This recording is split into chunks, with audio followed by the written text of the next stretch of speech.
পূজা, পূজা, আরে যায় কোথায় এই মহিলা? দেখ আবার কোথাও আমার নামে বদনাম করতে বসেছে। তুই বেঁচে বেঁচে একটা বউ এনেছিস, শাশুড়ির বদনাম ছাড়া তোর বউ আর কি করতে পারে? শুনুন, আমি এসেছিলাম বলে না সুন্দর করে ভাতের থালাটা আপনার মুখের সামনে চলে আসছে, না হলে সারাদিন এইভাবে বই পড়লে কেউ আর খেতে দিত না। আরে বন্ধ করবা তোমাদের এই কল তোলার ঝগড়া।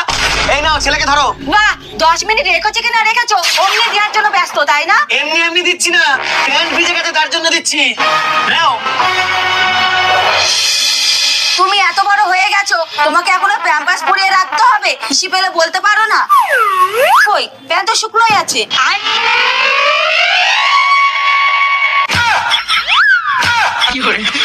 যত সব। আপনি খাবেন? খেতে দেবো? দাও।